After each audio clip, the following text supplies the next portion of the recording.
Mga boss, ito yung mga famous quotes ni PBBM or Marcos Jr. of all time na hindi nyo makakalimutan mga boss. At talagang nakatatak to. Malamang ito na yung legacy ni PBBM mga boss. Anong gagawin natin?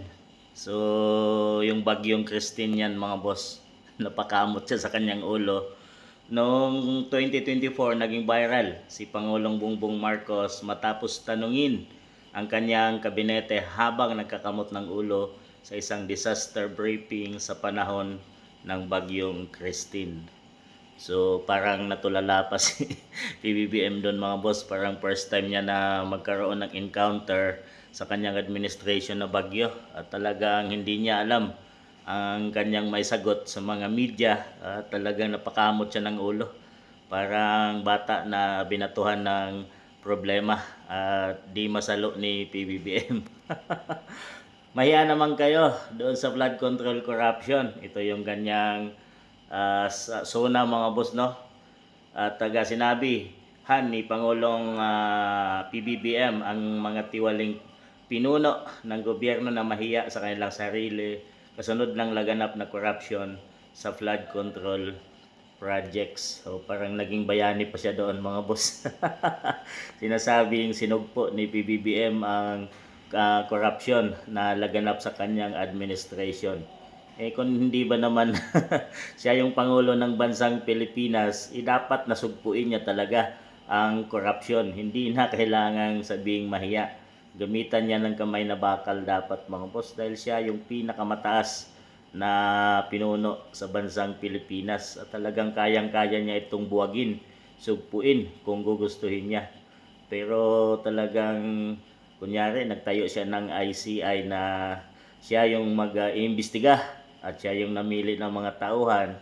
Pero ang mga itinuturong salarin or mastermind sa sinasabing flood control corruption na ito na halos billion or trillions ang halaga mga boss ay hanggang ngayon ay wala pang naikukulong kundi yung mga sinasabing maliliit lang na mga ugat, pero ang puno talaga ay hindi pa nakukulong at patuloy na malaya mga boss. Ito yung normal ang lahat, oil crisis mga boss. Ito yung pinaka-latest na famous na quotes ni PBBM na hindi nyo malilimutan hanggang siguro bumaba na siya sa pwesto bilang Pangulo ng Pilipinas mga boss. Ang pahayag na ito ay nilabas sa gitna ng pagtaas ng presyo ng petrolyo sa pagdinig sa merkado na may direktang epektibo sa transportasyon, produksyon ng pagkain at kabuuang gastusin ng mga Pilipino. Normal lang lahat, pero ito, naglabas na siya ng energy emergency mga boss. Talagang di niya na alam kung anong gagawin, kung saan kukuha ng mga dagdag na mga krudo mga boss, no? Mga supply sa ating bansang Pilipinas.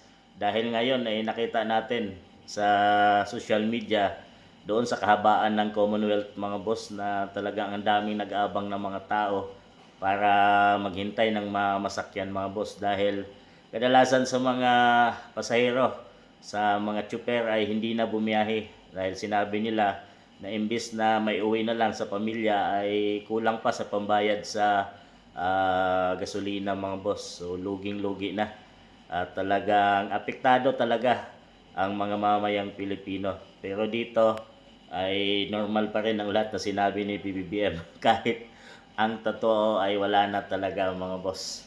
Ito ang mga famous na linyahan, marami pa yan mga boss, pero ito yung mga tumatak na famous quotes under PBBM administration na hanggang siguro mawala na siya or baba na siya sa pagiging Pangulo ng Pilipinas sa 2028 ay patuloy na kumakalat sa social media at magiging tatak ng mamamayang Pilipino. Kayo nang humusga mga boss.